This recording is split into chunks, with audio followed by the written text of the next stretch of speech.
a Mata Atlântica já cobriu quase 1/7 do território brasileiro.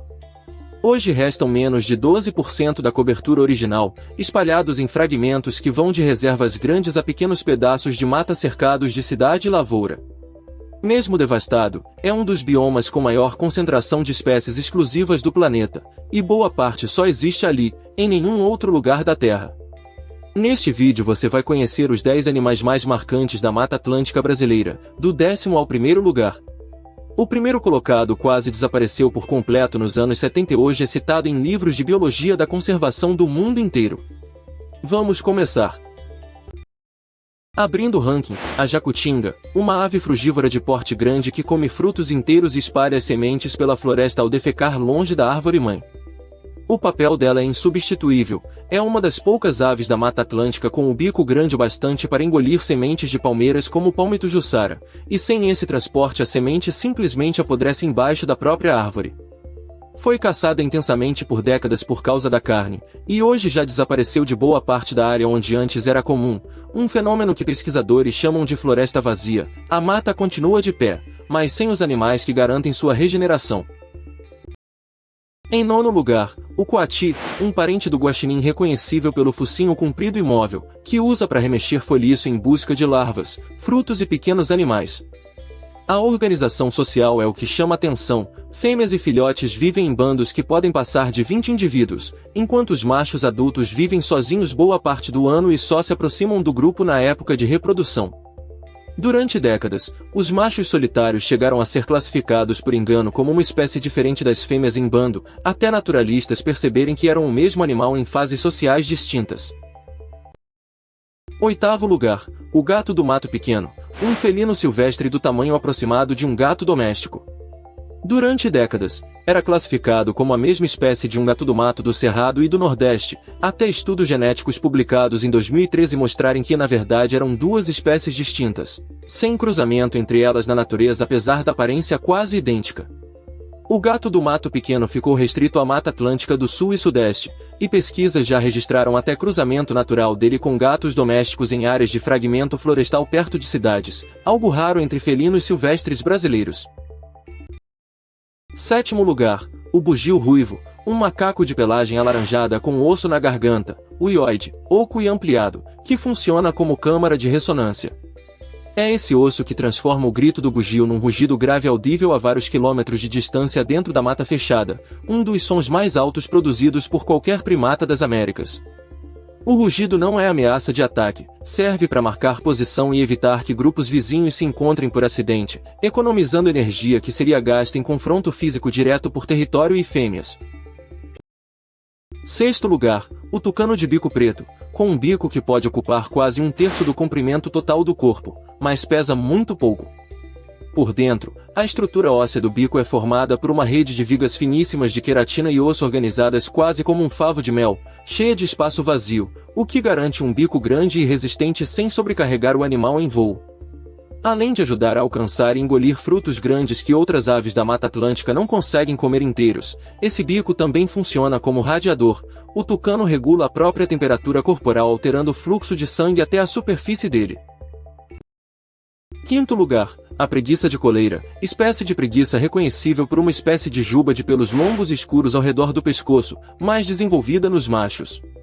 Diferente das preguiças mais conhecidas do restante do Brasil, essa espécie só existe na Mata Atlântica, e nem em qualquer trecho, fica restrita a bolsões de floresta bem preservada, já que se alimenta quase exclusivamente das folhas de um punhado de espécies de árvores específicas. Essa dependência de poucas árvores e de mata contínua torna a preguiça de coleira uma das espécies de preguiça mais ameaçadas do planeta, extremamente sensível à fragmentação florestal. Quarto lugar, a onça pintada, presente na Mata Atlântica em uma realidade bem diferente da que existe no Pantanal. Aqui, a espécie sobrevive em populações pequenas e isoladas dentro de fragmentos florestais cercados por cidade, estrada e lavoura, como partes da Serra do Mar e a região de Iguaçu na divisa com Argentina e Paraguai. Estudos genéticos já identificaram sinais de endogamia nesses grupos isolados, resultado direto de décadas sem contato entre populações que antes se cruzavam livremente por uma mata contínua. Por isso, corredores ecológicos que reconectam fragmentos de mata são hoje uma das prioridades de conservação da onça na Mata Atlântica. Terceiro lugar, o muriqui do norte, o maior primata de todo o continente americano, criticamente ameaçado de extinção. O que mais impressiona pesquisadores que estudam a espécie há décadas não é o tamanho, é o comportamento social. Diferente da maioria dos macacos, os grupos de muriqui não têm uma hierarquia de dominância marcada por brigas e disputas violentas entre machos.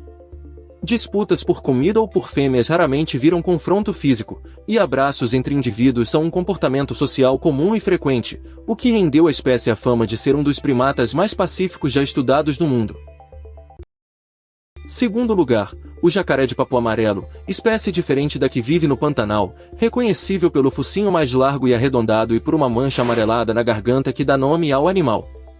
Ocupa rios, lagoas e brejos costeiros da Mata Atlântica, do sudeste ao sul do país, e é uma das poucas espécies de jacaré do mundo capazes de tolerar água salobra por período prolongado, entrando ocasionalmente em estuários e mangues perto do encontro do rio com o mar, ambiente que a maioria dos crocodilianos de água doce evita. Fêmeas constroem ninhos de vegetação em decomposição, cujo calor da fermentação ajuda a incubar os ovos, e defendem o ninho de perto até a eclosão. Primeiro lugar, o mico-leão dourado, pequeno primata de pelagem alaranjada intensa, existente naturalmente só no litoral norte e baixadas do Rio de Janeiro. Nos anos 70 a espécie foi levada a menos de 200 indivíduos na natureza, vítima do desmatamento e da captura para o comércio de animais de estimação, e virou um dos primeiros casos de espécie ameaçada estudados intensamente por zoológicos ao redor do mundo. Mas a parte da história que costuma ficar de fora é que zoológico sozinho não resolveu nada. Quem reverteu o quadro de verdade foram os corredores de mata plantados em propriedades particulares no Rio de Janeiro, reconectando fragmentos pequenos demais para sustentar uma população saudável sozinhos. Hoje a espécie ainda é classificada como em perigo, mas já passa de alguns milhares de indivíduos na natureza, um dos poucos casos no mundo em que reprodução em cativeiro e recuperação de habitat andaram juntas até dar certo, motivo pelo qual o mico-leão dourado virou símbolo internacional de conservação, estampado até em nota de dinheiro brasileira. Recapitulando, 10º lugar, a jacutinga e o papel de jardineira da floresta. 9º, o coati e a sociedade comandada pelas fêmeas. 8º, o gato do mato pequeno, espécie reconhecida oficialmente há pouco mais de 10 anos. 7º, o bugio ruivo e o rugido mais alto entre os primatas das Américas. 6º, o tucano de bico preto e o bico quase oco por dentro. 5º, a preguiça de coleira, exclusiva da Mata Atlântica. 4º, a onça-pintada isolada em fragmentos de mata. 3º, o muriqui do norte, o maior primata das Américas e um dos mais pacíficos. 2º, o jacaré de papo amarelo, que tolera água salobra. E em primeiro lugar, o mico-leão dourado, símbolo mundial de conservação que quase desapareceu nos anos 70. Restam menos de 12% da Mata Atlântica original, mas o que sobrou ainda guarda espécies assim. Se esse ranking te surpreendeu, deixa o like, comenta qual posição você não esperava, e se inscreve no canal para os próximos documentários sobre a fauna do Brasil.